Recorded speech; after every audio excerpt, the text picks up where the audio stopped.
Buenos días a todos y todas.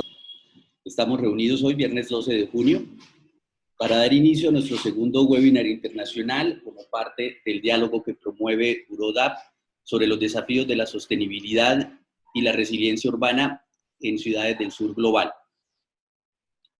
El webinar del día de hoy se titula Política y tecnología, claves para un nuevo urbanismo, y busca resaltar la relación muchas veces compleja o contradictoria entre la dimensión política, entendida esta como lo normativo y lo ideológico, y la tecnología en tiempos de revolución en la comunicación, la información y el conocimiento.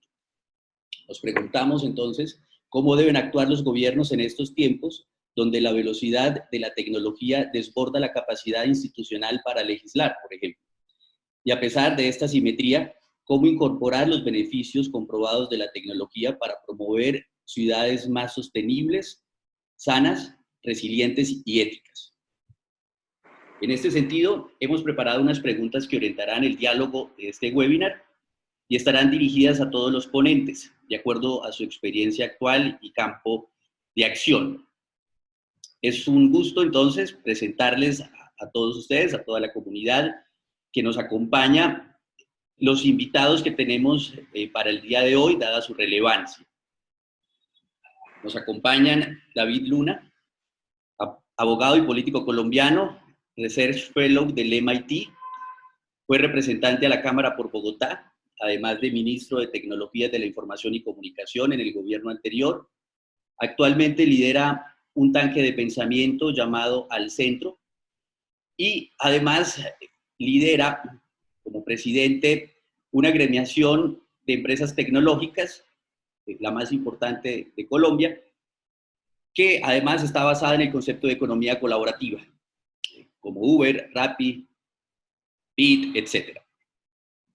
Nuestra segunda invitada es Michelle Loren, arquitecta y doctora en planeación urbana de la Universidad de Tekion en Israel.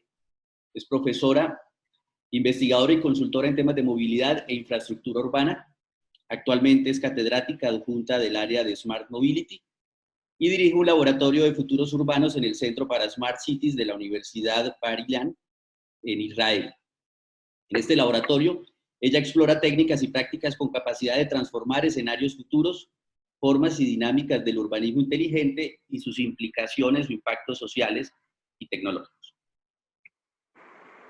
Nuestro tercer invitado es Rogelio Pérez, ingeniero industrial en química, mexicano, máster en ingeniería industrial, ha desempeñado importantes roles en el sector público, en el área del saneamiento básico, agua potable y alcantarillado, consultor externo y catedrático en el mismo campo en la Universidad Autónoma de Yucatán, además de otras universidades de México, creador del proyecto ganador del premio de la ecoeficiencia de Coca-Cola en la Universidad Católica de Perú en el 2006, miembro fundador de la Sociedad de Ingeniería Sanitaria de Yucatán, creador de 8 patentes de invención y 4 modelos de utilidad y 5 en procesos de otorgamiento.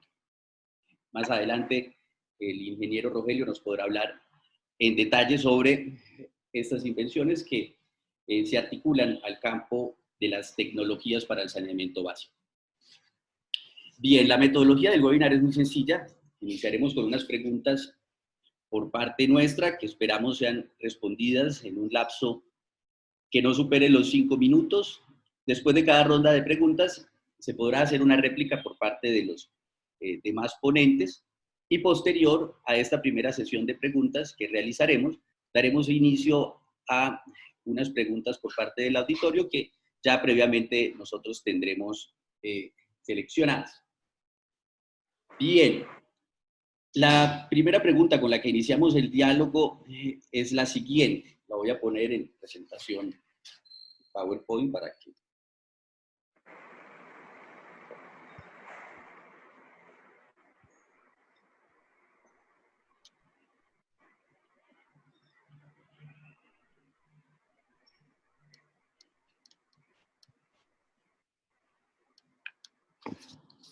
Bien. ¿Cuáles son los desafíos más importantes que enfrentan los gobiernos locales y nacionales para articularse al engranaje disruptivo de las nuevas tecnologías Y en ese sentido, ¿qué hace falta integrar la dimensión tecnológica en el ADN de las agendas políticas de desarrollo?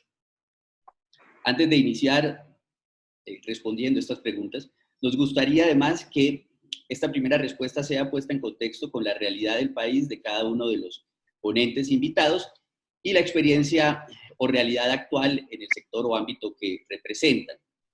El orden que vamos a tener para la respuesta a estas preguntas es el mismo orden que usamos para la presentación de los ponentes. Entonces, cedemos la palabra a David Luna para que nos extienda sus opiniones al respecto de esta primera pregunta. Por favor, David.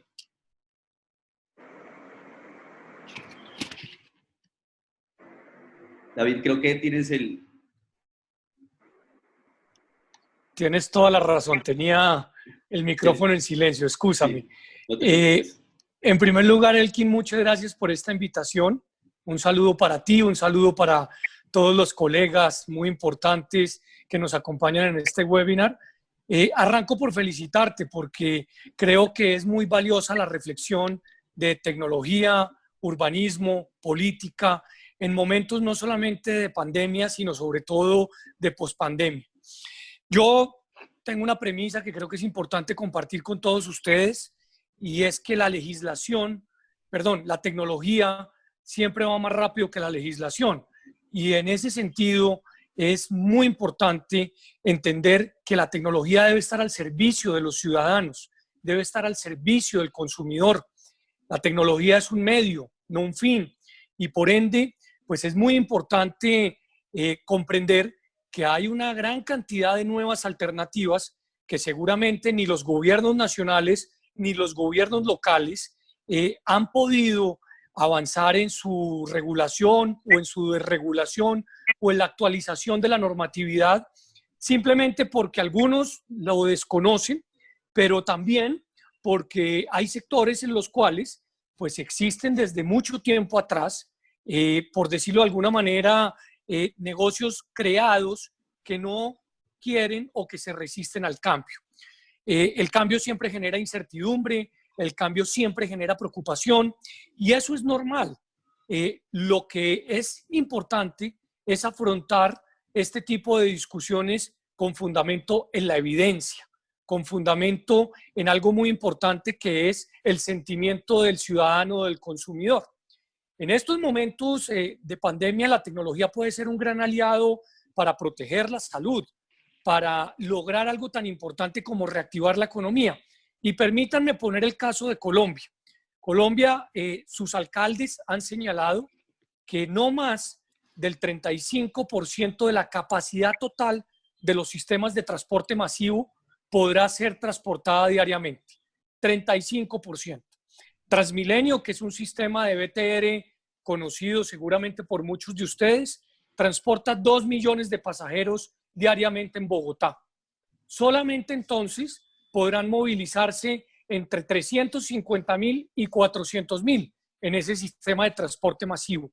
¿En qué otros mecanismos se van a movilizar los ciudadanos? Por supuesto, algunos a pie, algunos otros en los sistemas alimentadores, otros en los taxis, pero con todo y eso sigue existiendo deficiencia. Ahí es donde la micromovilidad, por ejemplo, con base en bicicletas, con base en patinetas, va a ser esencial para lograr enfrentar esta situación. Y también las plataformas tecnológicas que podrían lograr subsanar ese déficit. En Colombia hemos hecho una propuesta, que esas plataformas tecnológicas de transporte creen un fondo que se alimente del 1.5% de la intermediación de la totalidad de los viajes, por ejemplo, para subsidiar la tarifa y poder transportar ciudadanos a mucho menor costo, haciéndole trazabilidad a todos y cada uno de esos movimientos, con una política muy estricta de protección de datos. Y terminaría con esto para ser muy juicioso con el tiempo que nos has asignado. Va a ser muy importante para la reactivación económica pensar en un nuevo urbanismo en las ciudades. ¿Qué quiero decir con eso? Que el espacio público vuelve a ser esencial dentro de la ecuación de construcción de ciudades. Espacios que estén debidamente construidos con y acompañados de espacios públicos que van a ser fundamentales para estos procesos, pero también una serie de agregados como vías para bicicletas, como vías para patinetas, como vías para peatones, que seguramente van a permitir que las medidas de aislamiento social surtan efecto. Bien, muchas gracias, David. Le cedemos la palabra a Michelle. Mucho gusto. Bueno, yo estoy transmitiendo desde Israel. Me van a disculpar porque llevo muchos años sin hablar español y a veces me invento palabras. Pero sí, acá estamos. Muchas gracias, Elkin, por la invitación y gracias a todos los panelistas y los que están presentes hoy en esta ocasión. A ver, yo definí 4 retos y yo creo que el primer desafío es definir el desafío. Y lo que vemos también, David estuvo hablando, y creo que la terminología, ¿sí? Usar la tecnología por sí como un reto no es una definición de pronto correcta, porque la tecnología la llevamos en nuestros alrededores ya muchísimos años. Todo lo que hacemos, tocamos, comemos, vivimos, tiene alguna relación con tecnología. Pero la verdadera revolución que estamos viviendo ahora es una revolución de datos. Ahora, si miramos atrás, sí, en muchos años, 1930, la escuela Chicago, y estoy hablando de un punto de vista urbanista, entonces vemos que una de las características que Robert Bedford dio a las urbes, que las diferenciaba de los pueblos, es la anonimidad. Ahora en los pueblos, la gente se conoce, la gente transmite información de oído a oído, pero esa es una de las enfermedades, ¿sí? La anonimidad, junto con el alcoholismo, la depresión, ¿sí? El divorcio, otras enfermedades que él mencionó que caracterizan las ciudades. Si miramos al oriente, ¿sí? Por ejemplo, a la China, a lo largo de la historia, ellos han podido manejar ciudades de tamaños mucho más grandes que las ciudades europeas, por ejemplo, ¿sí? Entonces ya hace 1000 años tenían ciudades de 1 millón de personas y más, a la hora que los europeos tenían muchos problemas con el manejo, por ejemplo, de las utilidades en la ciudad. Entonces saber manejar esta población, ¿sí? Poblaciones grandes, entre más grandes sean las ciudades, de una manera anónima, ya no es posible en esta era. Y necesitamos hacer uso de esa información para manejar mejor nuestras infraestructuras y todos los distintos sistemas de la ciudad.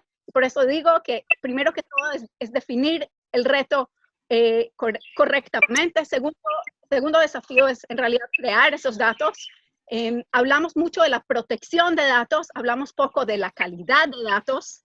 Y nos pasa mucho que llegan, yo en el pasado fui directora de la unidad de desarrollo de infraestructuras de una ciudad media en Israel, y nos hicieron, por ejemplo, una pregunta.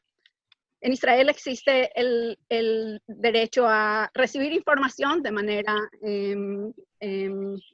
transparente, y nos hizo una pregunta, quería saber cuánto kilometraje de carreteras se habían elaborado fuera del presupuesto inicial que había tenido indicado la municipalidad en los últimos 30 años. Y nosotros, con mucha voluntad de dar esos datos, no los teníamos.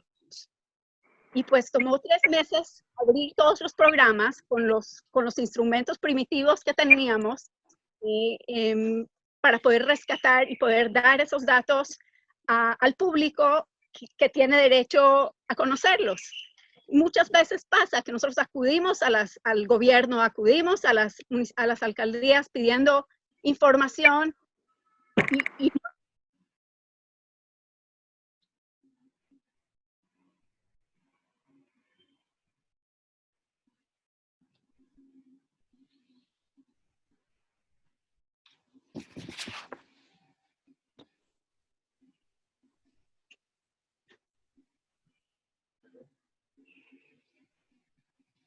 Se congeló la... Hola. Sí, queremos dar, tengo otros 2 retos, los voy a nombrar apenas. El tema del plan estratégico, de una visión que vaya fuera de la tecnología, como el que no había mencionado, un urbanismo sostenible, y creando una vivienda y una ciudadanía buena y de buena calidad a los ciudadanos. Y el último tema, que es clave, las licitaciones. Las licitaciones. Sí, voy a parar acá y después en las preguntas puedo ampliar. Perfecto, Michelle. Bien, muchas gracias. Igual, recordarte que tu español está perfecto. Entendimos de manera completa, muy buena tu intervención. Y sí, en una de las preguntas más adelante hablaremos un poco, tocaremos el tema de datos, esa ética de los datos, eso que mencionas sobre la realidad actual y esas contradicciones que muchas veces se tejen entre gobierno, privacidad, protección y bien común. Bueno, le cedo la palabra al ingeniero Rogelio para que nos dé su punto de vista sobre este primer cuestionamiento. Gracias. Buenas tardes a todos. Gracias por la invitación y un saludo para todos desde México, desde Mérida, Yucatán, en México. Básicamente, la idea es, voy a ser breve porque en esta parte creo que ya se ha dicho muchas cosas. ¿Me están escuchando? Sí, te estamos escuchando. Perdón.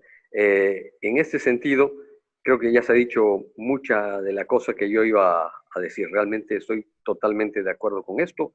El problema es la cultura, el rechazo al cambio, la difusión de las bondades que lleva consigo el uso de esas tecnologías y de los cambios, pero también hay que señalar la parte negativa. O sea, ¿qué pasó en esta pandemia? Dijimos que el problema real es que vamos a decir de esta manera, la gente tuvo miedo. Entonces también ya vimos que el miedo también funciona. Entonces un poquito decirles, mira, si seguimos nosotros con este tipo de desarrollo, con este tipo de forma de crecer y de crear y de vivir, pues a lo mejor en 2 años nos acabamos los recursos de todo el planeta y ya con qué vamos a vivir. Entonces yo creo que también un poquito señalar la parte negativa. Creo que la sociedad tiene que participar más. A veces el diputado, o en el caso nuestro de México, el senador, la gente que está en las municipalidades, en los estados, aquí, allá departamentos seguramente, y en la nación en general, a veces no representan a la ciudadanía o no llevan a cabo las acciones de la ciudadanía o no las escuchan. Entonces hace falta un poquito más de participación social e incentivar esa participación social. Creo que con esto lo demás está dicho y estoy muy de acuerdo con todo esto. Gracias. En las demás prefiero exponer un poquito más. Gracias. Perfecto, ingeniero Rogelio. No sé si Michelle o David quisieran extender o replicar o complementar un poco la primera respuesta. Si no, damos inicio a la segunda pregunta. Sí, yo estoy dispuesta a elaborar sobre las licitaciones, que encuentro que es pues, un área clave para introducir estas nuevas ideas, tecnologías, sistemas de manejo de datos. Lo que hemos aprendido, y yo creo que de cierta forma también se está viendo un poco en Bogotá, para poder crear sistemas inteligentes necesitamos licitaciones inteligentes. Entonces, muchas veces pasa que, bueno, estas licitaciones supuestamente están hechas para que haya un comité y se reciban decisiones democráticas sobre sí, el proveedor elegido sí, para el proyecto. Pero lo que sucede es que muchas veces definimos, sea la tecnología que sea, a un detalle que luego no permite a las diferentes compañías sugerir tecnologías innovadoras. Entonces, la idea con las nuevas licitaciones es definir los problemas y no las soluciones. Y entonces permitir al ecosistema de innovación que sugiera distintas soluciones al problema que nosotros como gobierno hemos definido. Encontramos también acá en Israel, sacaron el mes pasado un reporte del gobierno sobre el tema. Hay un proyecto grande del gobierno que se llama Israel Digital, especialmente proyectos de GovTech que han tratado de promover a través de fondos que el gobierno ha dispuesto sí, para distintos proyectos, pero el proyecto no funcionó por las licitaciones. Ese fue uno de las áreas claves que tenemos que tener en cuenta, porque ese es el instrumento principal por el cual sacamos los proyectos a la obra. Sí. Perdón, me pasó lo mismo. Muchas gracias, Michelle, por tu acotación. David, ¿quisieras complementar algo? No, yo simplemente quisiera recordar que ayer vi una entrevista muy interesante que le hizo Moisés Naim a Shooner Rhee, que es uno de los, digamos, personajes que ha promovido ciudades inteligentes. Recuerden ustedes que en el 2004 estuvo en la lista de los mejores innovadores menores de 35 y decía dos cosas que quiero resaltar. Lo primero, hablaba que evidentemente dentro de todos los retos que existían, la sostenibilidad hacía parte de este proceso. ¿Qué quiero decir? Que no solamente es tecnología por tecnología, sino tecnología al servicio del ciudadano y tecnología al servicio del ecosistema. Y eso es muy, muy valioso tenerlo presente. Y obviamente mencionaba algo que para mí, pues particularmente tuvo un impacto muy importante, y es que el entrevistador Moisés Naim le decía pues que había una creencia que la tecnología generaba desigualdad, porque solamente algunos podrían llegar a ella. Y él contestaba con una propuesta que en su momento Colombia desarrolló con bastante buen impacto, que era el Wi-Fi gratuito en los espacios públicos. Personas que no tienen acceso a Internet no necesariamente es porque no haya conectividad en esos sectores. En muchas ocasiones es porque no hay acceso económico para pagar los planes de conectividad. Por eso el Estado tiene que hacer un esfuerzo grande para ver de qué manera genera posibilidades para que todos puedan tener acceso.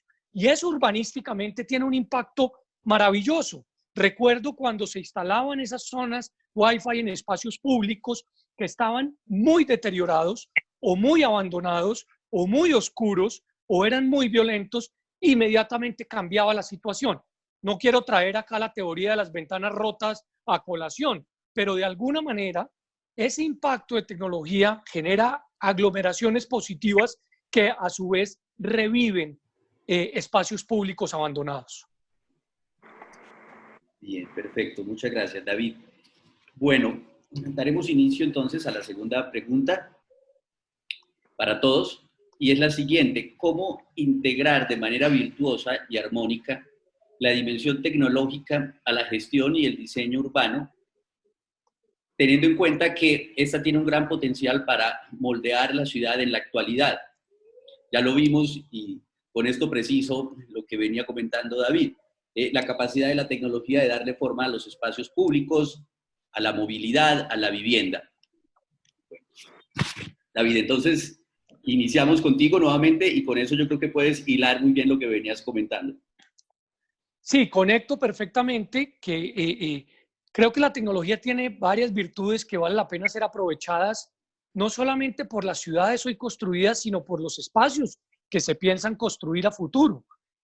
La tecnología tiene la virtud, vuelvo y repito, de agrupar, y tiene la virtud adicionalmente de reactivar espacios que son muy importantes. Y en ese sentido debemos aprovecharlo. Pero permítame retomar una frase que dijo Michelle que me parece fundamental. Hablamos mucho de protección de datos, pero hablamos poco de la calidad de datos. Y esta calidad de datos va a ser fundamental para tomar mejores decisiones a futuro en las ciudades. Si sabemos cómo se está moviendo la gente, hacia qué centralidades o hacia qué puntos de la ciudad, vamos a poder tomar mejores decisiones para construir redes de transporte público. Si sabemos dónde se está concentrando el trabajo, vamos a poder tomar mejores decisiones para que la gente viva más cerca del trabajo y de manera tal le toque desplazarse menos tiempo.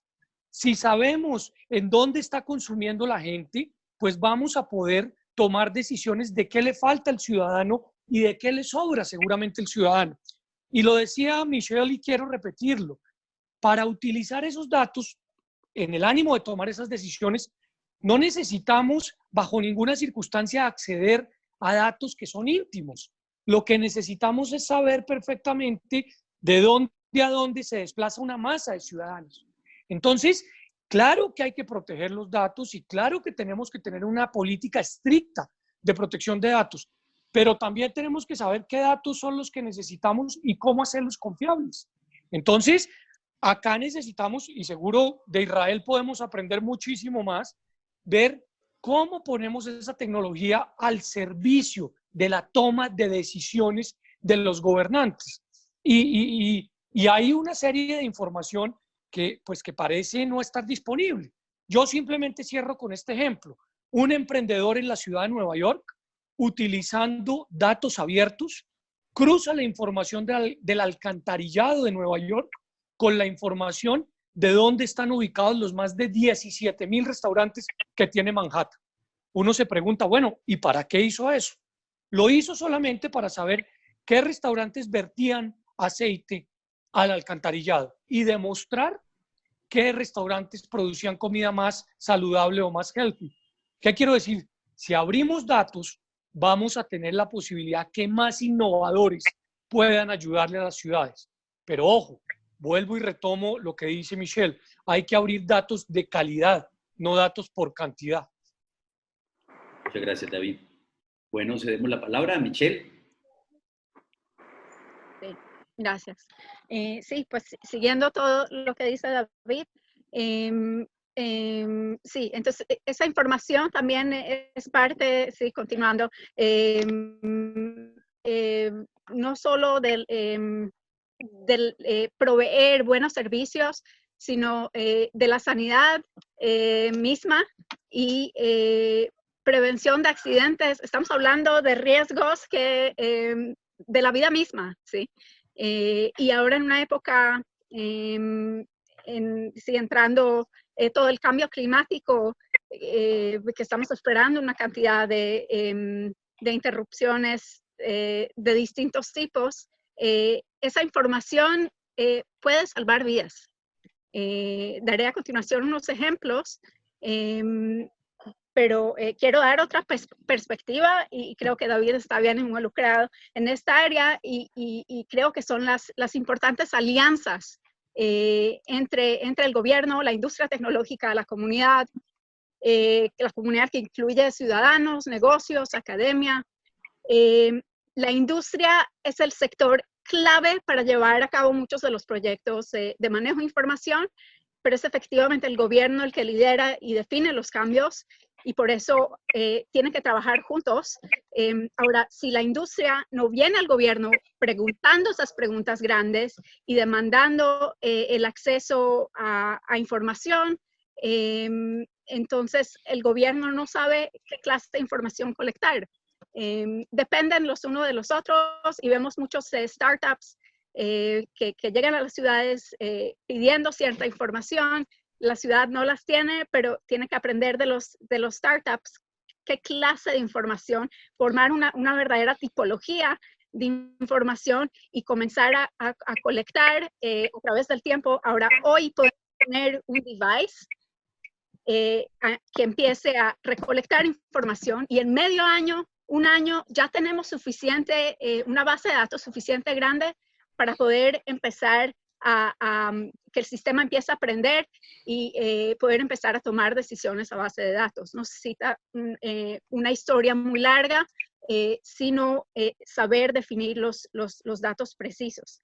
Voy a dar un ejemplo de la ciudad de Tel Aviv.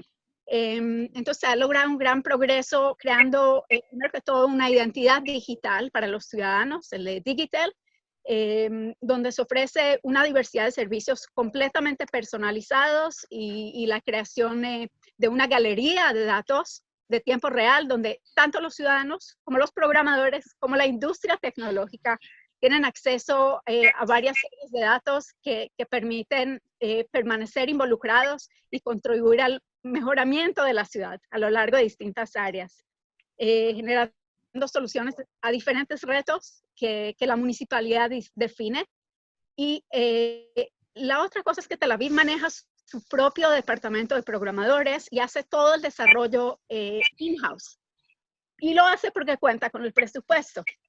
Pero Tel Aviv obviamente no tiene por objetivo solamente convertirse en una ciudad inteligente, sino es parte de una visión estratégica más amplia, sí, que busca llegar a un urbanismo sostenible a largo plazo. Tel Aviv no representa ninguna otra ciudad del país, ¿sí? Vemos otras ciudades que han tenido muchas dificultades porque no cuentan con el mismo presupuesto. Y la forma en la que hemos tratado de mejorar esas situaciones a través de alianzas entre diferentes ciudades que se unen y juntas tratan de montar estos mismos sistemas en comparación, obviamente, con la industria, creando los hubs, ¿sí? Que todos los conocen, y un ecosistema activo de innovación. Muchas gracias, Michelle.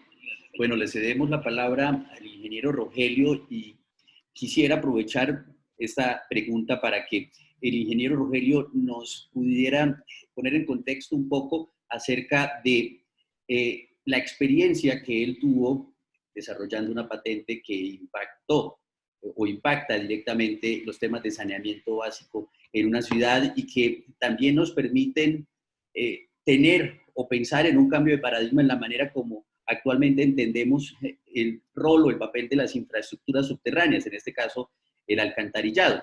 Teníamos la oportunidad de dialogar con él previamente y me decía, ¿por qué tenemos que aceptar que el alcantarillado o las redes subterráneas de saneamiento básico son la solución adecuada en estos momentos de, digamos, extrema sensibilidad frente a los temas ambientales? ¿Por qué no pensar en un paradigma distinto? Entonces, en ese sentido, creo que esta pregunta también, ingeniero Rogelio, puede dar pie para que nos comentes esa experiencia que tuviste con la patente que desarrollaste sobre biodigestores. Adelante, ingeniero. Claro. Básicamente, en primer lugar, nosotros vivimos aquí en la ciudad de Mérida y en todo el estado de Yucatán, toda la zona sureste, la península de Yucatán, una zona de suelo bastante permeable, muy rocosa, muy dura, y fabricar y construir un sistema, instalar un sistema de tratamiento en una ciudad plana con drenaje, pues es un problema, ¿no?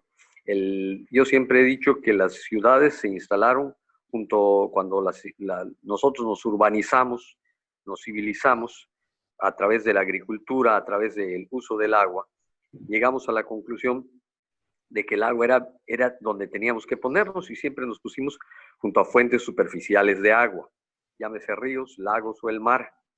Sin embargo, no sabíamos que había agua en el subterráneo en las primeras civilizaciones, hasta más adelante después nos dimos cuenta del agua subterránea. Y cuando el agua es subterránea significa que el suelo es muy permeable, o sea que todo el agua que cae de la lluvia se va para abajo. Cuando tenemos una montaña o cuando tenemos suelo menos permeable, el agua no se infiltra, sino escurre y forma ríos. Nosotros agarramos el agua del río que venía arriba, la tomamos, la ensuciamos, la usamos como vehículo para tirar nuestras excretas y muchas cosas más. Y después la tiramos en la parte más baja del río para que el agua se vaya hacia abajo. Me refiero a que, desgraciadamente, el que está abajo que reciba lo nuestro, ¿no? La ventaja es que el río se autopurifica. La ventaja también es que si no hay una población cercana o cuando éramos menos, pues el problema era menos. Sin embargo, ahora las condiciones son muy diferentes. Entonces decía yo que, en primer lugar, me puse a averiguar, la gente de acá hacían fosas sépticas. Cuando yo estaba en el sistema de agua potable me pidieron que yo autorice una fosa séptica y me mandaron una porquería que era una cosa cuadrada, ¿no? Y yo decía, no puede ser posible, no era no tenía yo por qué autorizarla, era la municipalidad la que lo hacía, yo estaba en el sistema de agua, no era mi responsabilidad. Sin embargo, eso me hizo pensar un poquito la forma en que se hacían las cosas. Y muchas veces el que diseña tanques sépticos nunca ha tenido un tanque séptico en su casa, ¿no? Y no sabe de qué se trata. Entonces, por ejemplo, en el caso de los tanques sépticos, había que diseñar un tanque séptico realmente que fuera funcional. Yo decía, ¿por qué hacemos los tanques cuadrados? Si, por ejemplo, todo lo que maneja fluido, los árboles, las copas de los árboles, ninguna es cuadrada. Si manejamos las aves, ninguna es cuadrada. Y si nos vamos a otro fluido llamado agua, en el mar, en los ríos, ningún pez es cuadrado, si no tienes formas hidrodinámicas. Entonces dije, bueno, ¿por qué entonces una fosa séptica tiene que ser cuadrada? Y entonces me puse a diseñar un equipo que fuera, de alguna manera, en primer lugar, más hidrodinámico, con menos espacios muertos.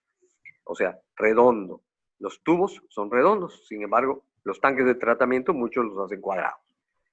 Y después la otra problemática era la limpieza de los tanques sépticos. En las plantas de tratamiento normalmente se saca el lodo digerido. En las fosas sépticas no hay manera de sacar el lodo digerido, sino para limpiarlos va alguien y se lleva todo, hasta lo que eché hace 5 minutos, que lo eché para que se trate, se lo llevan, y eso no puede ser. ¿Por qué a esta gente no se le puede dar algo que permita extraer el lodo digerido de una manera correcta, de una manera económica, para que la gente incluso sin recursos lo pueda hacer, que no tenga una programación demasiado complicada, que no tenga nada complicado, sino que sea una tecnología adecuada, sencilla, para que la gente lo pueda limpiar? Y es así que entonces creé un equipo que es redondeado, que es un decantador vertical, no horizontal, para que tenga biorretroalimentación, para que funcione más eficiente, con un fondo cónico para concentrar los lodos. En las plantas de tratamiento se hace algo similar y se ponen rastras para llevar hasta el centro el lodo digerido. Aquí lo tendríamos que hacer por gravedad, no puede ser posible que metamos un equipo electromecánico. En una ocasión me propusieron una gente de Japón unos tanques sépticos muy eficientes, pero con equipo electromecánico que nadie aquí va a pagar. ¿Por qué? Porque lo que cuesta el equipo electromecánico, por su reemplazo que hay que hacer y por el costo energético que representa, ¿no? Entonces hay que crear una tecnología adecuada y sencilla. Entonces nosotros le pusimos un tubo tal que la gente no tenga que agarrar la excreta, aunque es lodo digerido y no contamina, que con una llave lo pueda sacar por gravedad. Entonces, creo que la tecnología tiene que ser adecuada. Lo que decíamos también del saneamiento. Yo cuando estudié la maestría en ingeniería ambiental, me dijeron, oye, el drenaje es lo máximo. Y así lo llevé en la mente, hasta que me tocó operar los sistemas de alcantarillado. Y oh, sorpresa, está lleno de ratas, de cucarachas y todo fauna vectora nociva que se alimenta de esto, porque nosotros tiramos restos de comida y como nosotros somos monogástricos, nuestro alimento no está totalmente digerido, sino se va allá y por supuesto toda la fauna vectora pues tiene que comer. Alimentamos este tipo de fauna. ¿Qué va a pasar el día que dejemos de alimentar esto? Y además pregunto yo, en las calles están hormonas, están mutagénicos, están virus, están bacterias de toda la gente, pasando por las calles de todos, respiramos lo que sale de las alcantarillas y en las plantas de tratamiento, que en muchos de nuestros países son, como dice su significado, trata y de miento, porque a veces no funcionan adecuadamente, porque en la noche no les metemos ningún alimento a las bacterias y por lo tanto se empiezan a morir y además en la noche tienen temperaturas más frías que no son las mesófilas donde viven adecuadamente. Y en el día, temprano en la mañana, nos vamos a desayunar, hacemos todas nuestras necesidades fisiológicas y le echamos el montón de comida. Y entonces las bacterias que ya están medio muertas tienen que reproducirse y volver a funcionar para digerir todo esto y además le echamos en 2-3 horas la cantidad que representa un 30-40% del día. Entonces, esto no puede ser. Y hacemos plantas aerobias, y estas plantas aerobias, después la ciudad crece, la invade, y están, vamos a decir así, con métodos aerobios, nebulizando, burbujeando toda esta agua residual con todas sus bacterias que el viento se lleva a la zona urbana. Entonces, me pregunto yo, ¿es esto saneamiento? ¿Es esto sanear? Mi preocupación es que lo tomamos como bueno y no evaluamos realmente lo que realmente es. Nosotros, la gente común, no ha podido tener la oportunidad de operar y mantener un sistema de alcantarillado, pero sí ha visto las películas donde el bueno o el malo se esconden en el drenaje. Entonces, ahí sí, en el drenaje aparecen las ratas, las cucarachas. O sea, todos lo sabemos, pero no hacemos nada y seguimos diciendo es lo mismo, ¿no? Y así con muchas cosas más. No quisiera yo extenderme por el tiempo, pero bueno, nada más es una forma de decir, la tecnología tiene que ser adecuada, tiene que ser realmente modernizada. Todo estaba bien, estos sistemas se crearon hace siglos, tenemos que modernizarlos y actualizarlos. Muchas gracias, ingeniero Rogelio, y muy pertinente comentario, máxime hoy día cuando el urbanismo tiene que repensarse en función de la salud pública y la higiene, así como 100 años atrás, producto de, bueno, las pandemias como la gripe española o incluso antes como el cólera, incidieron en modernizaciones de la infraestructura que a la postre trajeron el concepto de alcantarillado. Hoy día, ¿por qué no pensar en que de esta pandemia quede un paradigma distinto que nos obligue a pensar la sostenibilidad al interior de las viviendas? ¿Cómo o por qué no el alcantarillado a futuro ser reemplazado por sistemas inteligentes que al interior de la vivienda puedan aprovechar el ciclo del agua, el ciclo de los residuos y servir, ¿no?, de acelerante de procesos incluso de agricultura urbana? En fin, podemos extender en la siguiente pregunta esta experiencia muy interesante en Yucatán. Bien, vamos a dar inicio a unas preguntas, a una última ronda de preguntas, un poco más dirigidas hacia el campo de experiencia de cada uno de ustedes.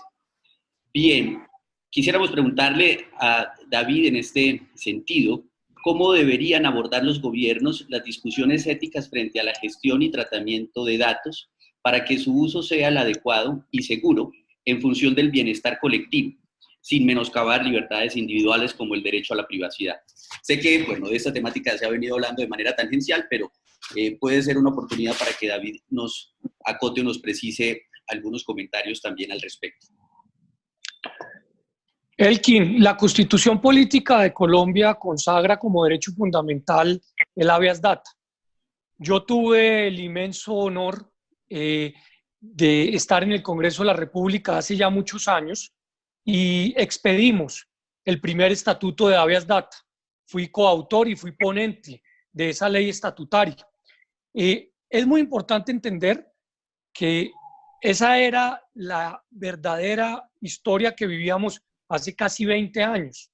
Hoy estamos viviendo otra porque los datos, como lo decía Michelle, se han vuelto no solamente indispensables para la toma de decisiones, sino afortunadamente indispensable para proteger la vida y para reactivar la economía. ¿Qué quiero decir? Deben existir políticas contundentes de protección de datos, pero también tenemos que tener la tranquilidad que hay posibilidad de utilizar data para tomar mejores decisiones que van a impactar al ciudadano. El señor Tim Berners-Lee, quien es el creador de la web, hizo una carta pública hace ya un par de años y dijo: los 3 retos de Internet para los próximos 20 años son transparencia en la publicidad política digital, tal vez por eso Twitter la prohibió. 2, algo tan importante como combatir las noticias falsas. Y 3, proteger los datos personales. El ciudadano se tiene que sentir tranquilo de que sus datos están siendo protegidos, pero también hay que hablarle con claridad al ciudadano de qué datos pueden ser útiles para tomar buenas decisiones. Permítame, yo le menciono otra vez el caso de Bogotá. La alcaldesa de Bogotá ha dicho que si no tomamos atenta nota a las restricciones que están implementando, puede decidir establecer una cuarentena muy estricta en ciertas zonas geográficas de la ciudad. ¿Para qué va a servir la tecnología? Por ejemplo, para evitar que el transporte público llegue a esas zonas, para proteger, por decirlo de alguna manera, ese círculo que se estableció. Pero la tecnología también va a servir para determinar cuáles son los movimientos de esa ciudadanía. No necesita bajo ninguna circunstancia como ciudadano usted entregar un dato particular distinto a el GPS, por llamarlo en un lenguaje tradicional, de su celular, que le va a permitir en determinado momento discriminar su movimiento.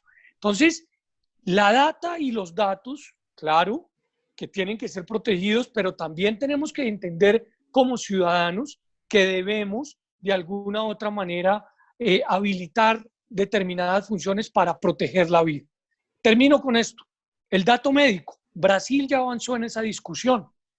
Colombia lo tiene como un dato hipersensible, pero no se han tomado determinaciones sobre cuál debe y cuál puede ser su uso.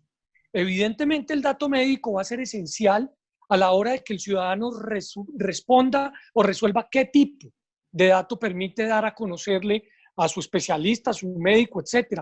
Pero también es importantísimo entender que si yo habilito un número importante de datos y me veo, Dios no lo quiera, inmerso en un accidente y el especialista que recibe mi caso sabe algunas cosas esenciales, pues mi vida puede ser salvada y podría no si yo no tengo la facilidad de compartir ese dato. O sea que el ciudadano tiene que saber que puede proteger al 100% su dato, pero que si abre algún dato puede inclusive mejorar las condiciones de la atención que le puede prestar un servicio. Muchas gracias, David. Bien, Michelle, no sé si quieras complementar algo al respecto.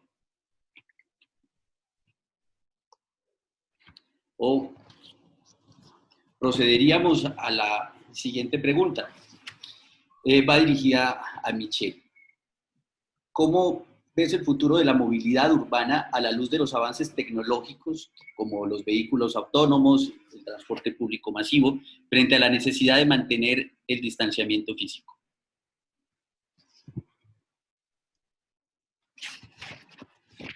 Gracias, Sergio.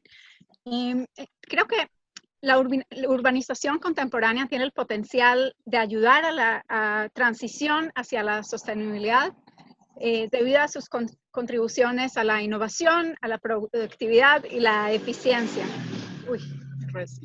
En ese contexto, cuando miramos la movilidad urbana, entonces hay que mirarla como parte de un tejido de la ciudad y muchas veces la movilidad misma es el urbanismo, es el movimiento, es la vida, es la cotidianidad, ¿sí? Todo lo que pasa en la ciudad pasa a través de la movilidad. Y la movilidad no se detiene en los límites de la ciudad, sino que también considera la posibilidad de desplazarse dentro y fuera y abarca movimientos de personas y de bienes que emplean todos los servicios de transporte disponibles, pero sobre todo aplican un enfoque de una planificación integrada que involucra a todos los ciudadanos y a todas las partes interesadas para planificar verdaderamente para personas, con personas, sean usuarios o promotores o tomadores de decisiones. Lo que estamos viendo ahora bajo el COVID, el distanciamiento, no lo veo como un fenómeno ¿sí? extraordinario, sino parte de una continuidad de fenómenos que vamos a ir encontrando en los próximos años. Es solo una de muchas manifestaciones posibles de cambios repentinos que resalta la necesidad de una movilidad que es resiliente, que es ajustable y que trabaja por demanda. Sí, mobility on demand. Una movilidad coordinada por medios inteligentes de comunicación y una inteligencia artificial que en un futuro próximo salvará vidas en situaciones de distintas familias de amenazas, ¿sí? Incluyendo sofocos, incendios, inundaciones, entre otros, y obviamente enfermedades. y una coordinación por medios que nos obligan a responder ágilmente a través de autocruceros o vehículos operados de larga distancia, donde el operador del vehículo pueda programar las características del trayecto de una manera segura, reduciendo significativamente los accidentes de tráfico por una movilidad autónoma, bajo parámetros definidos, sin atascos de tráfico, optimizando el uso de la energía. Pero creo que los medios más interesantes, y ya David los había mencionado, pertenecen a lo que llamo el urbanismo sincrónico, que serán los mismos peatones humanos. ¿Sí? Un sistema de navegación que permita una comunicación no solo entre vehículos, como conocemos hoy en el IOV, Internet of Vehicles, sino una entre usuarios de diferentes medios de movilidad y sensores ambientales de distintos tipos que ya pertenecen a la familia del IoT. Bajo el régimen de la pandemia, entonces ya surgieron por motivos de necesidad de seguimiento tras pacientes verificados del COVID, distintas tecnologías, aplicaciones, implantes, ¿sí? De chips, todo tipo de sugerencias, mucho uso del teléfono, pero hay un video que se mueve por ahí de un artista en Berlín que se llevó como carroza, se dice, con teléfonos, 99 teléfonos para confundir a Google Maps, y formó un trancón en el mapa que era obviamente artificial, y vemos que este uso de teléfonos no es realmente reliable, como se dice, confiable para el tema del COVID. Mucha gente simplemente dejó el celular en la casa y pues salió a dar las vueltas, y el gobierno nunca supo que salieron de las casas.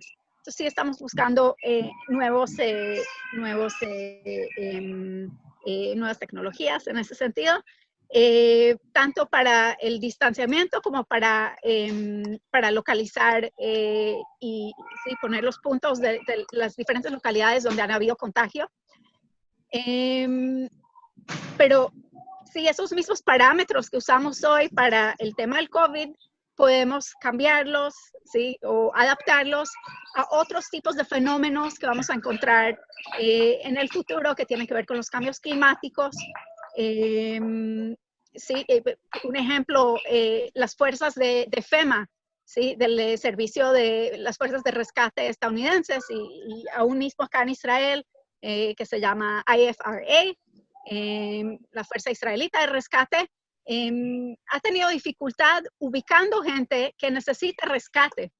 Y el año pasado, por ejemplo, hubo inundaciones en la ciudad de Tel Aviv, y una pareja desafortunadamente murió en un ascensor porque los bomberos no supieron ubicar el lugar donde había salido la alerta.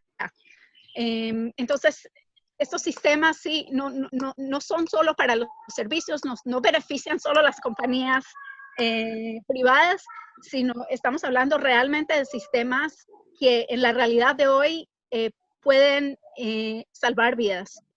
En una ciudad que maneja el urbanismo sincrónico, como en un algoritmo de Waze, lo que pasa es que los ciudadanos toman un papel activo en la transformación de la ciudad, de acuerdo con sus necesidades, en un constante data flow, de manera que la serie de individuos se sincronizan con el sistema urbano en una realidad dinámica, con infraestructura dinámica y una optimización del uso y manejo del espacio público. Entonces vemos que los datos generados proveen un uso más preciso, se puede hacer planes más compactos o densificados, y el otro término que nos gusta usar es ubicuo, ¿sí? En tema de tecnología, porque está en todos lados y realmente en ningún lado, para mejorar y la determinación de los usos del suelo, ambos en el axis vertical como en el horizontal. Entonces la realidad sincrónica incrementa la representación directa y transparente de la democracia y de los intereses del público a través de una influencia directa. Mi comportamiento se sincroniza con el comportamiento de otras personas, como conocemos en Waze. Formamos una realidad urbana que está completamente sincronizada, no a nivel de los autos, sino a nivel personal del ser humano. Estos sistemas permiten que la comunidad decida directamente cómo priorizar, bueno, ¿entendieron? Sí. La inversión, sí, gracias. La inversión pública de los impuestos, que es el dinero que nosotros pagamos. Ya hoy en distintas ciudades del mundo se maneja lo que es el Democratic Budget, ¿sí?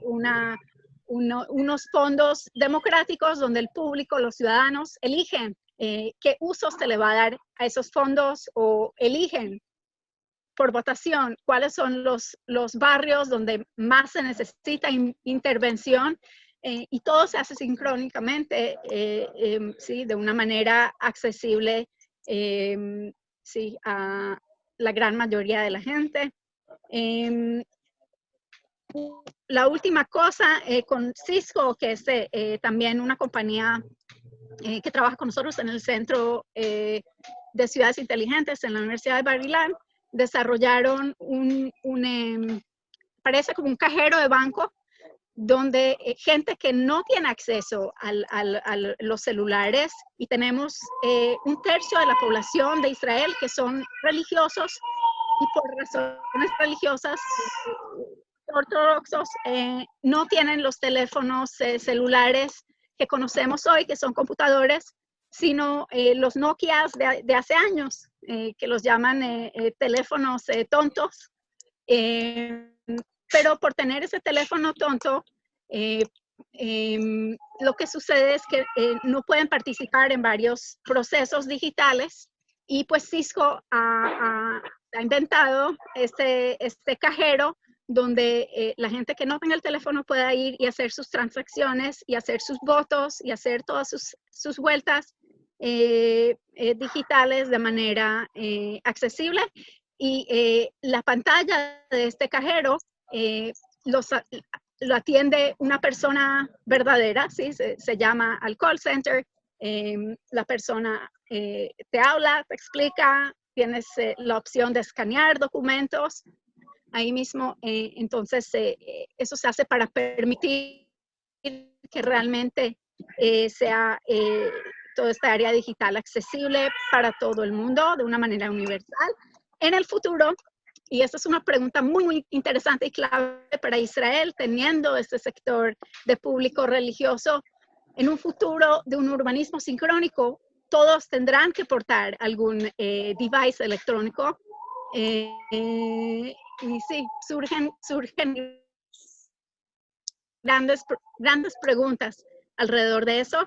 Pero puedo decir que ya a Maryland llegó el mes pasado el primer shuttle autonómico, y lo vamos a tener muy pronto operativo en la universidad, conduciendo estudiantes, y planeamos ciudad verdadera, comenzando esta idea de urbanismo sincrónico. Sí. La última cosa que quiero decir es que no podemos mirar la movilidad como un pliego separado, ¿sí? Es parte de un contexto holístico de todos los sistemas de la ciudad, y está fuertemente relacionado a todas las distintas utilidades, ¿sí? Áreas sociales, económicas. Sí, eso es importante decirlo. Gracias.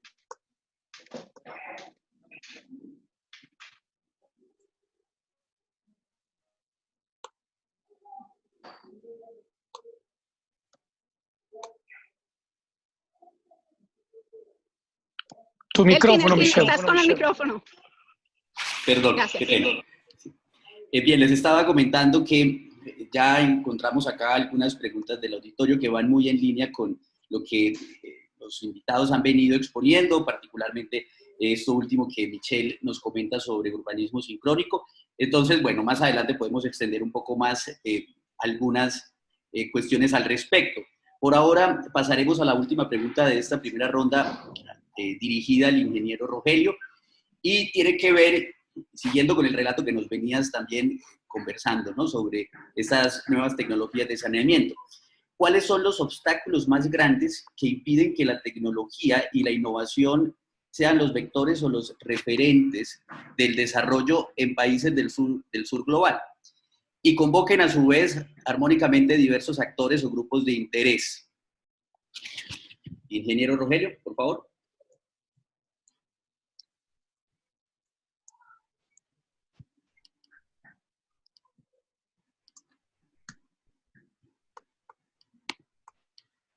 Creo que tiene el micrófono. ¿Me escuchan ahora? Ahora sí. Parece que me tienen silenciado. Bueno, comento que en el caso, quiero retomar un poquito el aspecto movilidad. Siempre hablamos de muchas cosas de la movilidad, pero en el mismo vehículo.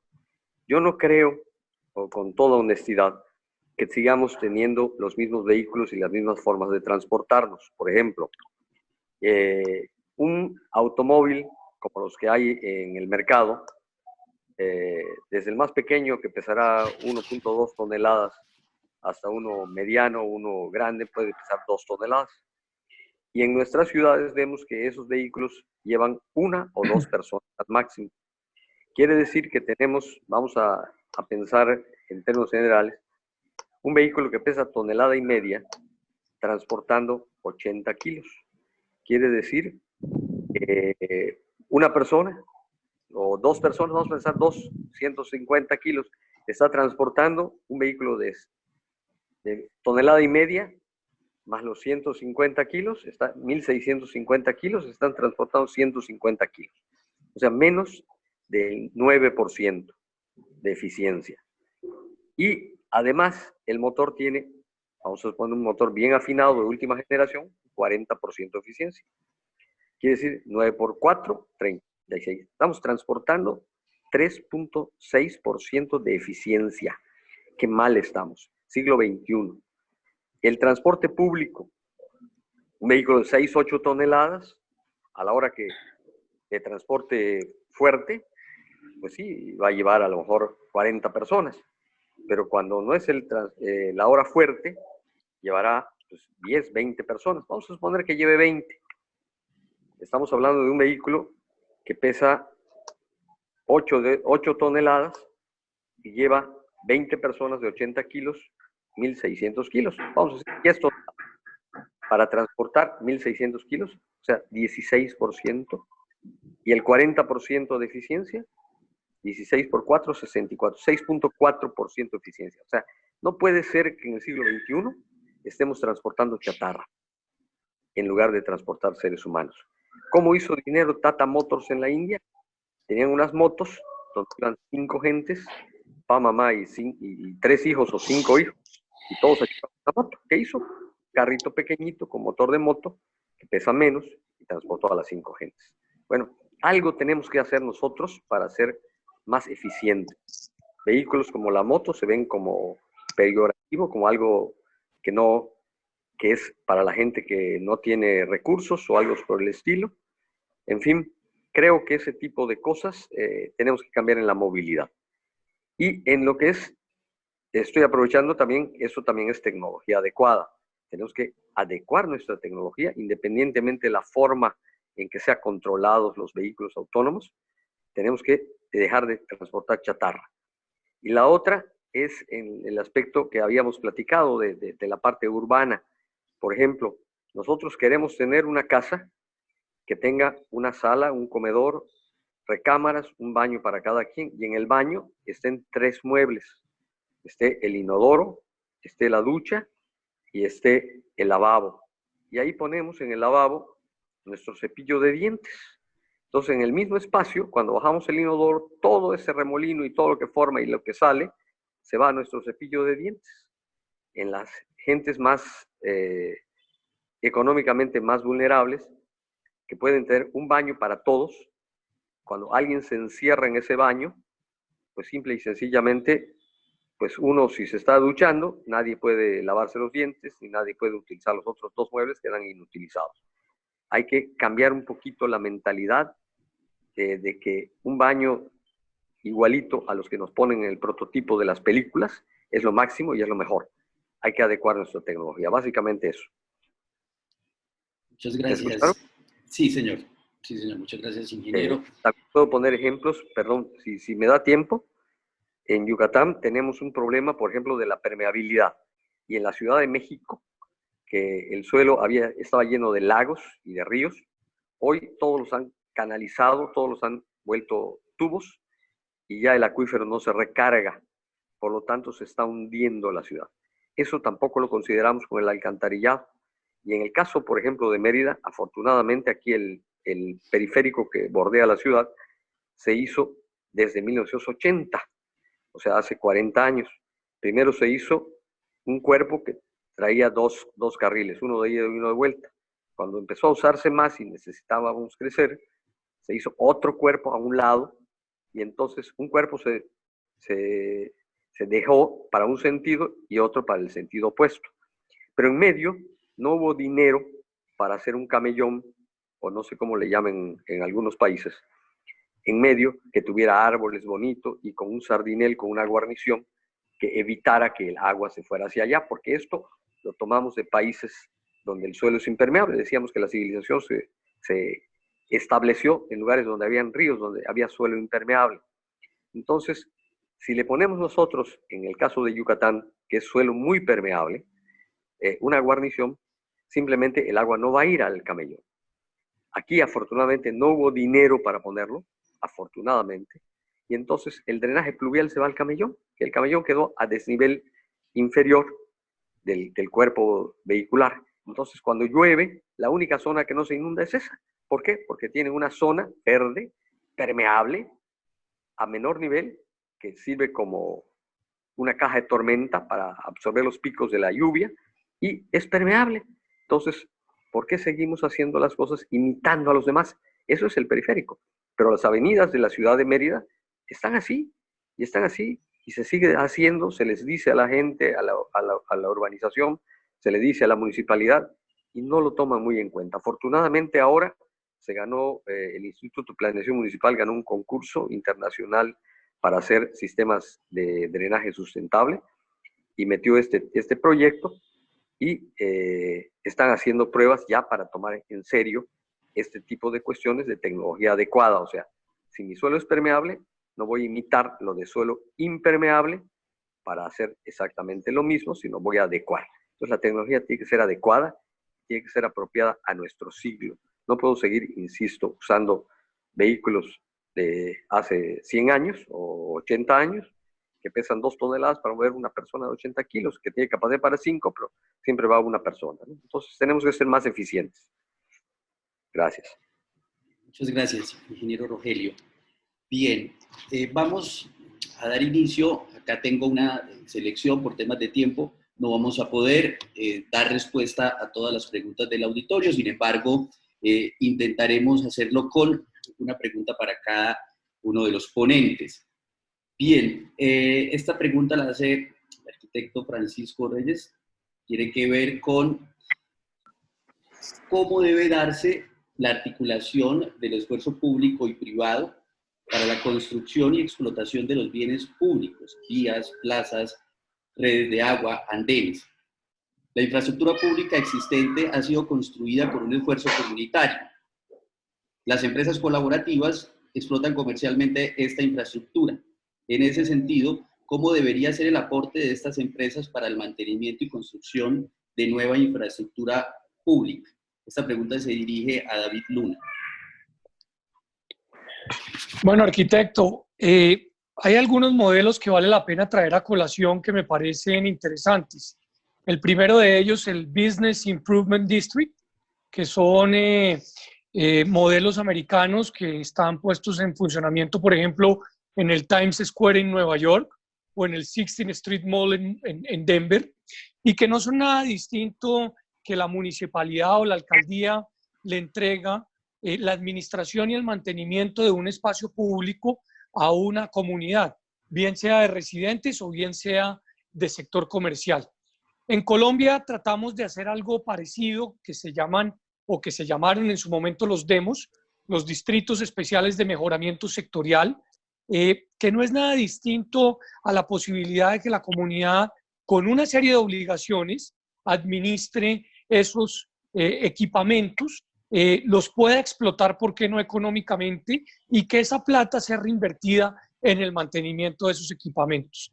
Y hay otros modelos distintos al americano, como son los europeos, donde, por ejemplo, se cobran unas contribuciones para el mantenimiento del espacio público o se busca que el sector privado, por decirlo de alguna manera, apadrine el mantenimiento de esos espacios públicos a cambio de publicidad.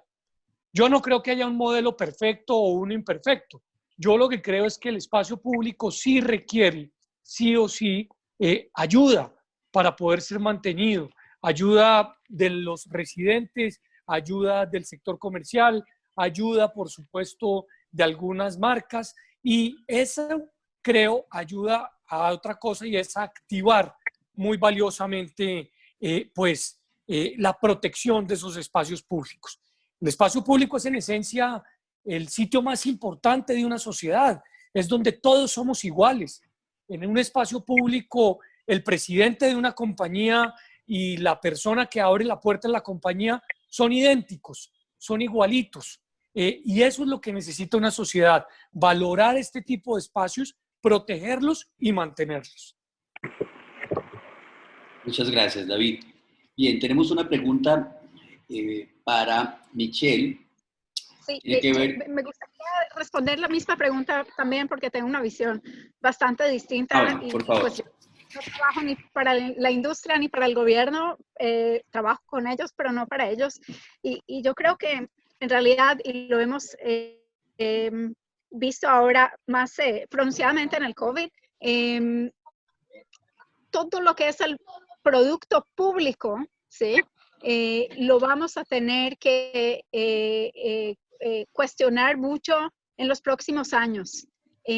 Ahora, sí, sucede que, por ejemplo, Google sabe más sobre nosotros que las mismas autoridades, la autoridad de planeamiento, por ejemplo, acá en Israel, todavía no tiene mucha información, tanto que mucha de la información la compramos de las compañías privadas. Tenemos a Moovit, del transporte público, tenemos a Waze para poder aprender del tráfico.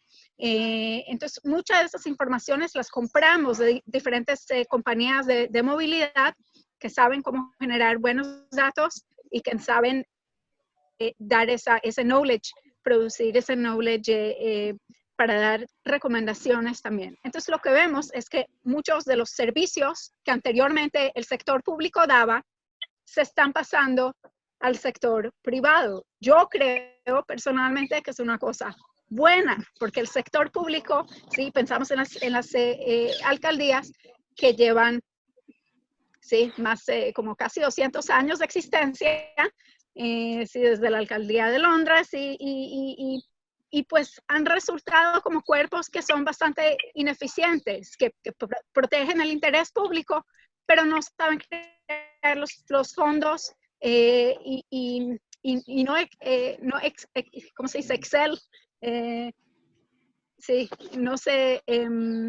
No son excelentes en brindar servicios al público como los vemos en el área privado, con los bancos, por ejemplo, y todo el tema de los servicios de transporte a través de aplicaciones que son sumamente eficientes en el manejo de sus trayectos.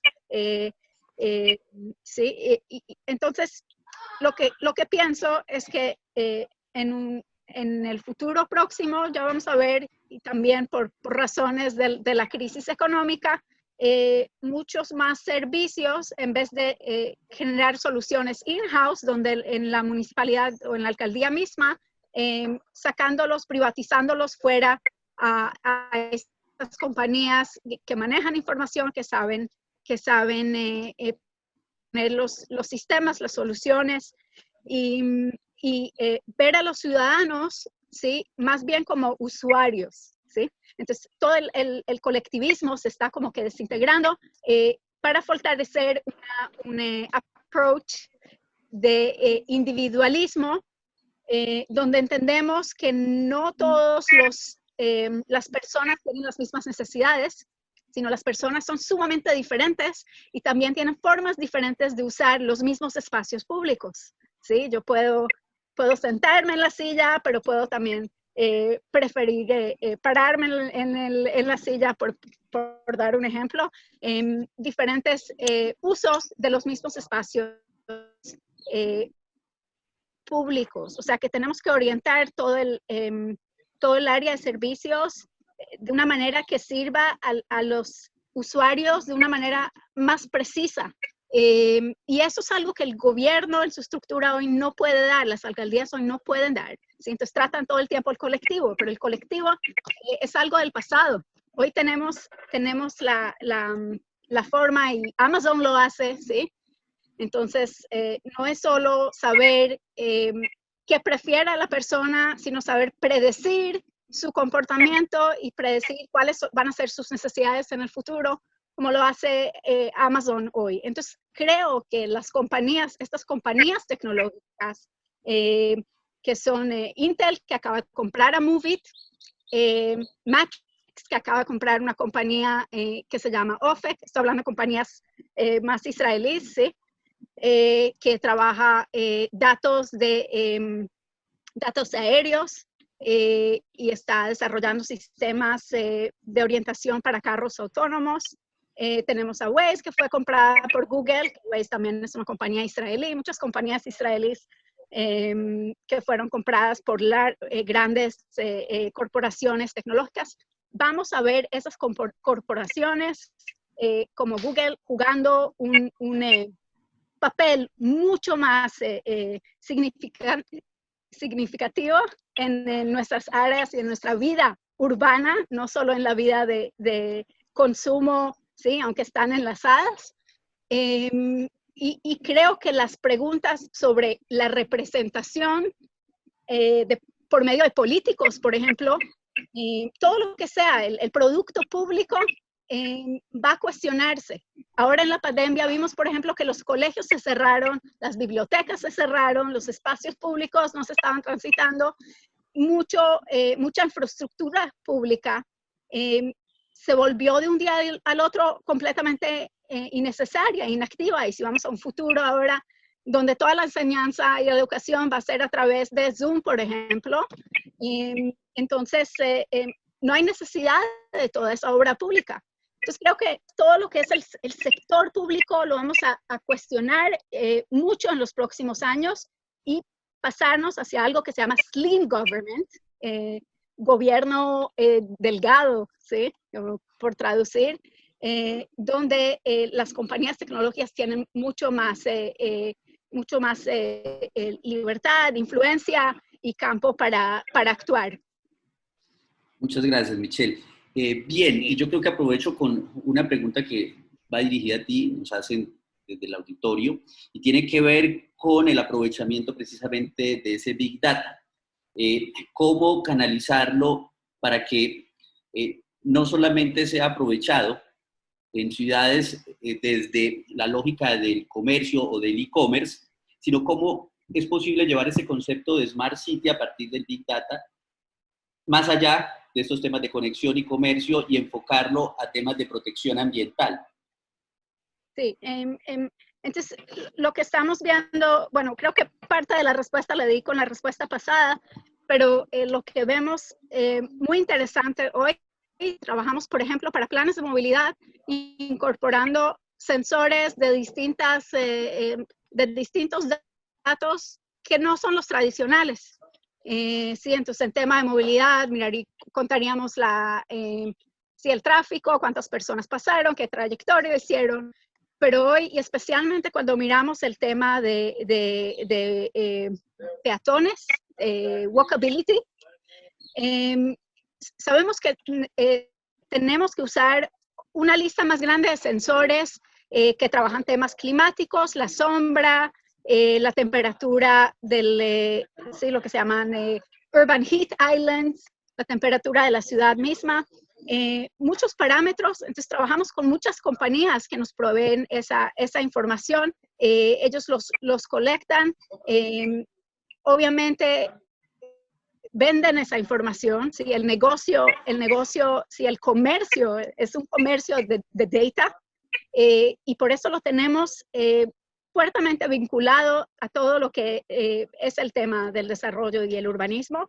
Lo que vemos en un futuro es unas ciudades que estén, y vuelvo al término, ¿sí? Sincronizadas, donde los datos moldeen, ¿sí? la forma de la ciudad, y la ciudad ¿sí? Transmite los datos. Entonces, una ciudad que es completamente dinámica, y ejemplos de calle dinámica vemos hoy en los laboratorios de MIT, donde desarrollaron el Dynamic Street, que vemos allá, lo representan con ella, por ejemplo, en Sidewalk Labs, que es otro proyecto, hablaron de andenes que se saben encoger y ¿cómo se dice? Engrosar, ¿sí? De acuerdo a la cantidad de personas que camina, ¿sí? Porque no podemos agrosar la carretera, pero sí podemos agrosar el andén.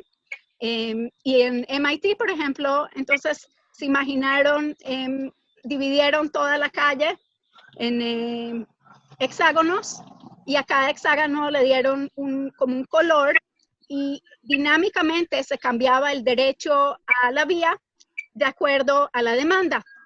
Entonces, si es un peatón, se le prenden unas lucecitas y le indican por dónde caminar, y si pasa una bicicleta, se le prenden otras lucecitas y le dicen por dónde montar la bicicleta, y todo sincronizado activamente. Entonces, vemos que se desarrollan otro tipo de servicios que también son comerciales, pero trabajan activamente con la ciudad, son parte integral del urbanismo del futuro. Muchas gracias, Michelle. Muy interesante tus apreciaciones. Vamos a tener espacio para una última pregunta dirigida al ingeniero Rogelio, y con eso pues equilibrar esta sesión. La pregunta es la siguiente: en términos ambientales y desde su experiencia, ¿cuáles serían las recomendaciones o aspectos importantes a incluir en los planes de desarrollo en términos de sanidad o saneamiento básico después de esta crisis de la pandemia? Bueno, yo creo que desde el punto de vista ciudad, tenemos que pensar y repensar dos veces y hacer ciudades tan grandes, viviendas, departamentos tan unidos. Ya vimos que ciudades más grandes y donde está mayor la unión de seres humanos es donde más afectó esta epidemia, ¿verdad? También tendríamos que pensar un poquito la parte de higiene. Aquí en México se da mucho, dicen, todo el mundo, hay comerciales, dicen lávate las manos antes de comer, después de ir al baño. A la iniciativa privada le dicen, oye, tienes que tener baños para cuando tienes un restaurante. Entonces las medidas de higiene para la gente que no es, vamos a llamarle así, que no es, que está en la vía pública, los informales, no hay esa restricción. En cualquier lugar se vende comida como sea, la gente no se lava las manos, no hay una verdadera higiene. Entonces yo creo que tenemos que repensar un poquito la parte de higiene, y tenemos que pensar más la otra parte que les decía yo, la parte de drenaje, porque en el caso, yo tuve una noticia de por allá que en Venecia, donde hay el lago y a lo mejor convive un poquito el drenaje con las inundaciones que hay allá, encontraron trazas del COVID en el drenaje. Entonces eso después le va a los animales, después nos comemos los animales. Yo tuve también varias experiencias en otros países, no quiero hablar de cuáles, donde la gente se establecía junto a un río, ahí hacía todas sus necesidades fisiológicas, y después ahí también pescaba sus alimentos, sus peces, ahí lavaba su ropa. Entonces yo creo que tenemos que ser un poquito más higiénicos, tenemos que pensar un poquito más, y tenemos que actualizar sobre todo la parte esta que decía yo desde el aspecto de vista sanitario, ¿no? Repensar esto, no podemos seguir tirando por tubos a la calle todas nuestras excretas y nuestras epidemias, y después tirarlos como sea a los ríos. sin tratamiento, sin un tratamiento verdadero, y ver lo que pasa en muchos países, ¿no? Donde incluso sus muertos los tiran en el río, y bueno, pasan muchas cosas de falta de higiene. Tenemos que ser un poquito más específicos y estrictos en la parte de higiene y en la parte de tratamiento, vamos a decir así, de todo lo que tenemos, llámese basura o desechos sólidos, como le quieran llamar, que para mí esos desechos sólidos más que nada son una oportunidad de negocio de reciclado. Y tenemos que verlo así, tenemos que cambiar algunos paradigmas, tenemos que cambiar un poquito nuestra forma de hacer ciudad y nuestra forma de hacer higiene y saneamiento. Muchas gracias, ingeniero. Bien, para terminar, bueno, estar básicamente pues ajustados con el tiempo. Quisiera preguntarles a los ponentes si quisieran agregar algo más antes de dar el cierre del webinar con unas breves sentencias o oraciones, postulados que hemos sintetizado de cada una de las intervenciones de ustedes. Entonces, si alguno quiere o alguna quiere modificar, bueno, acotar, agregar algo, este es el espacio. Bien, bueno, entonces vamos a dar por terminado este webinar, no sin antes leer de manera muy rápida una síntesis de lo más significativo.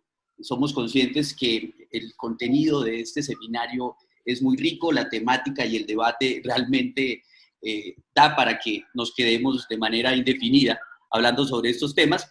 Sin embargo, bueno, lo que buscamos también con estos espacios es generar y agitar precisamente estas discusiones. En ese orden, bueno, Michelle nos habla sobre algo muy interesante, ¿no? Y es que para tomar decisiones inteligentes se necesitan licitaciones inteligentes. Esto implica que la licitación no busque definir soluciones, sino problemas, básicamente. Muchas licitaciones han salido limitando la creatividad y exigiendo una solución definida sin entender muy bien el problema a tratar. David nos habla sobre la tecnología específicamente y su velocidad. Él nos dice que la tecnología siempre va más rápido que la legislación. Eso es un punto muy importante. Y en ese sentido, esta misma tecnología debe estar al servicio de los ciudadanos y del consumidor. Es un medio, no un fin. Hay gran cantidad de alternativas y no se ha podido avanzar por el desconocimiento de los gobiernos locales y nacionales y por resistencias culturales al cambio. La tecnología puede lograr cosas tan importantes como apoyar en este momento de pandemia temas de salud pública y movilidad. Por ejemplo, las plataformas tecnológicas de transporte. El ingeniero Rogelio nos habla de la necesidad imperante de una participación más activa de la sociedad en todos los procesos que tienen que ver con innovación y tecnología. Las decisiones que se toman a veces no representan a la ciudadanía. Por ejemplo, en el contexto de la pandemia, la sociedad ha tenido miedo y este miedo se ha tomado de manera errónea para tomar decisiones arbitrarias por parte de los gobiernos que no han tenido en cuenta los temores de la sociedad. Bien, seguramente y por supuesto hay mucho más contenido que podemos nosotros sintetizar de la intervención de cada uno de los ponentes, a quienes agradecemos infinitamente su tiempo, su participación, los aportes dada la experiencia y el campo en el que se han venido desempeñando. Definitivamente son insumos supremamente interesantes, provocadores, que nos incitan a pensar sobre estas dimensiones, sobre otras dimensiones como la ética, la salud pública, involucradas también en este debate de tecnología, política y nuevo urbanismo. Les invitamos a que puedan seguir viendo este webinar ya de manera diferida a través de nuestras redes, y a todos quienes se inscribieron les haremos llegar un link con la grabación del webinar, además de unas memorias donde se reflejen los puntos y los aspectos más importantes que se discutieron. Nuevamente, pues agradecerle a los ponentes, no sé si alguno quiera despedirse de manera directa, y bueno, desearles un resto de tarde y un fin de semana excelente. Elkin, muchas gracias a ti y a todos los colegas que participaron. Un gran espacio, ojalá sigas promoviéndolo, porque creo que hablar de ciudades, hablar de progreso, sobre todo de sentimientos y de necesidades de la gente. Muchas gracias, David. Yo también quiero agradecer, gracias Elkin por la invitación y a todo el público que ha estado acá viéndonos. David Luna, fue un placer conocerlo, igualmente al ingeniero. Les escribí mi dirección de email, estoy acá disponible a través de Elkin también. Sí, dispuesta a contar más sobre el Centro de Ciudades Inteligentes en Israel, la Universidad de Bar Ilan y el Laboratorio de los Futuros Urbanos. Muchas gracias, Michelle. Gracias. Y seguro que vamos a considerar esa colaboración contigo. Pues a mí, de mi parte, agradecer también esta oportunidad de expresar las ideas, del privilegio que hicieron con decirme, invitarme, y a todos los que han estado escuchando y a mis compañeros, pues gracias por su paciencia y por su tiempo. Recuerdo que tecnología no es solo innovación, sino también tiene que ser adecuada al medio a donde va dirigida. Gracias. Gracias, ingeniero, y gracias a todos y todas.